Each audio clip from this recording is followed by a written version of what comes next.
It's the fucking middle of the night, and there's probably a bunch of things I should be doing rather than being awake right now. For example, sleeping. But I thought, what better time and place to record a video about the harsh truth, what it's really like to be in the trenches, to work a 9 to 9, 50 to 60 hour job that I do every single week, working as a corporate lawyer, while being on this content journey of creating content on Instagram and YouTube, and balancing both of these things with going to the gym 6 days a week, working on my kickboxing skills and getting my body in shape for summer. Now, it already sounds like a lot, and I don't want to glamorize it, because the stuff that I try to put out there is all of the positivity and all of the things that, all the lessons I'm learning and all the stuff that I'm reading and sharing, all of that, the lessons I'm learning from the gym, the lessons I'm learning from the people I'm in touch with. But the reality is that life right now is fucking tough, because balancing so many things, and I'm sure a few people watching this will relate to this, balancing so many things can just be crazy. Even just having a 9 to 9 job and balancing your normal life, maybe going to the gym and having a social life, is already completely crazy. But that's one reason more to talk about it right now. And the reason I'm still enjoying it is probably because my background working at a tier 1 corporate law firm. So for those of you who don't know what that is, tier 1 law firms are basically this very small group of law firms. There's maybe three to five in Germany, and probably in the world there's another 10 in the US that are considered tier 1 in their respective fields. Is a law firm that considers itself top of the top in a certain field. In my case, it was corporate law, mergers and acquisitions, transactions basically. And in these firms, the way it works is that they have so much work that every employee, every first, second year lawyer, their only job is getting shit done. So day one, you get there and you basically from day one are inundated in work. And nobody has time really to explain or teach things to you, but instead you have to figure things out. You may have some people that you can ask, you might have a partner that you can address, but you sure as hell don't want to bother him with every BS question, because these people are all crazy underwater. They have loads of work themselves. They have a shit ton of responsibilities and meetings. So you don't want to bother them. And in fact, the first time I bothered my boss, the partner I was initially working for, with a simple question, he said, "Hey, that question is below my pay grade. Go find someone else who can answer that question." And that's simply how do you say that? That is the culture in these places. Now, it sounds harsh, but for me, it was a great environment. I always talk about it in this almost negative way where I say it was madness, but it was one of the best times of my life. I learned a shitload. I met great people. I really love some of the people that I met there. Almost everyone I worked with has this insanely high standard of work, quality, knowledge, and experience. And on some days, I honestly miss those times, because that's an environment that is almost inexistent in the remaining of the world.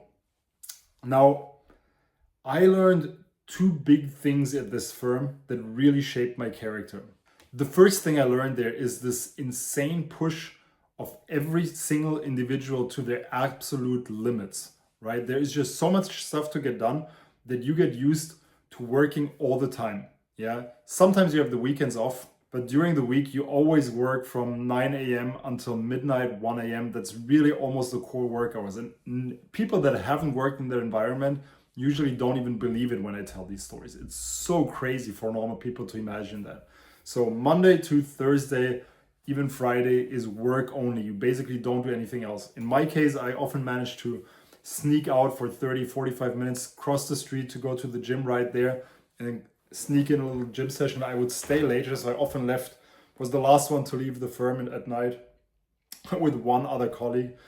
And if I think back at this, what it really taught me is to see how far I could push myself, in the sense of being able to work harder than I would have thought, be more underslept than I would have thought, and still be able to perform, simply because it's required And every single person in that firm is almost constantly underslept.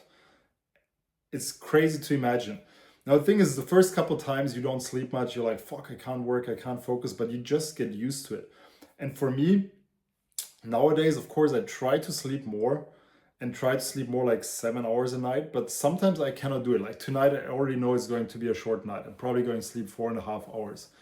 And I'm not going to feel great tomorrow, but it's required right now to get the things done that I want to get done. And knowing that I can do it, knowing that I can sleep 4.5 hours, recharge the bare minimum that is required to feel okay tomorrow, and then go about my day like it's a normal day. I will not feel great in the morning, but who cares? That's how it is. You know, I'm still living in a first world country, still have great food on the table, and all I have to do is get some work done. Boo-hoo. It's really not that bad if you think about it. So the big thing for me is that most people complain way too much about not getting shit done because they don't have time, because they're too busy, then they need to sleep. The reality is no, you don't need it. If you really want something, then you can cut in on your sleep, or you can replace some other activity that you're doing with something that you want more. And a big example here for me is always the gym. Most people are too busy to go to the gym. And the reality is no, their gym goal, their fitness goal is just not important enough for them. If you really wanted to get shredded, if you really wanted it, the knowledge is out there. It's not that hard. But I'm repeating myself. The reality is that most of you guys are not willing to do what's necessary. And I don't mean this in a bad way. It's totally fine. I'm just saying that some people are willing to push themselves a lot more than others, and that you could probably do it too if you really wanted to. Now, the second lesson I learned at this firm is this mindset of excellence. And it's something that I sometimes struggle with until today, because it's this fine balance between being perfectionist and getting stuff done. And if you come from this excellent mindset, the idea is to get a product out that is as good as it can be. But as good as it can be does not mean perfect, because there will never be a perfect product, and you have to get shit done. You have to get it out. You have to move forward. You have to finalize something. And sometimes it's more important to move things forward, to get something done, than to get something done perfectly fine. Now, to tie it all together, there's this quote that I heard earlier this year that goes something along the lines of, how you do one thing is how you do everything. And what that quote means, the key thing that it stands for, is that the excellence mindset that you apply in one area of life, the standard you set for yourself in one area of life, will bleed into the entire rest of your life. So if you let yourself go in one part, you will also let yourself go in all other parts. If you slack off on the small things, you will also slack off on the bigger things. Because if you can't even do the small stuff, how will you do the fucking big things? Ask yourself that question. If you cannot do the small things, how on earth are you going to do the big things? You won't. That's the thing. So you have to start by holding yourself accountable, holding yourself to the small things and getting these done. And I'll give you one example before I wrap up this video. If you hit the gym, there is this situation. If you're a guy, you're going to the gym, you're doing any exercise there, you plan to do 8 to 12 reps. There are these times where you're going to do maybe 6, maybe even 8 reps, and you have your voice in your head, oh, it's the 4th set, and you're just finishing it.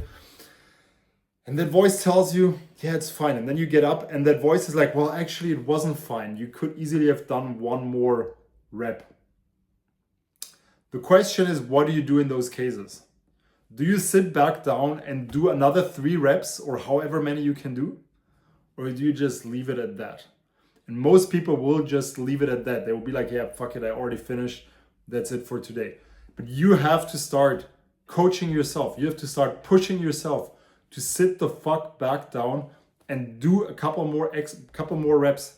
You want to start being the guy who simply pushes himself, who lives up to his own standard, to his own expectations, whether it's in the gym. And I think the gym is always a great example, because the gym is so basic. It's just implementation.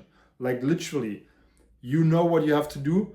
You put in a certain input, you will get a certain output. And if you don't put it in, you won't get the output. Of course, there also needs to be the nutrition part, but That's the general gist of the thing.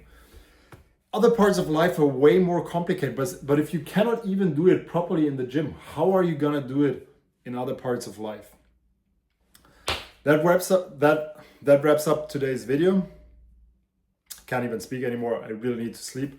I need to respond to a few more emails and then I will go sleep. But last thing, if you're interested in working with me, there's a link in my description down there to my Calendly. Feel free to book a call and we'll see if we're a good match, because as you can see, I'm extremely busy at the moment. I don't need the money, so I will not coach people that I don't feel confident I can help or that I don't want to work with. That's simply how it is. But if you're interested in working with me, shoot me a message on Instagram or book a link through my Calendly, and I'll talk to you in one of my next videos.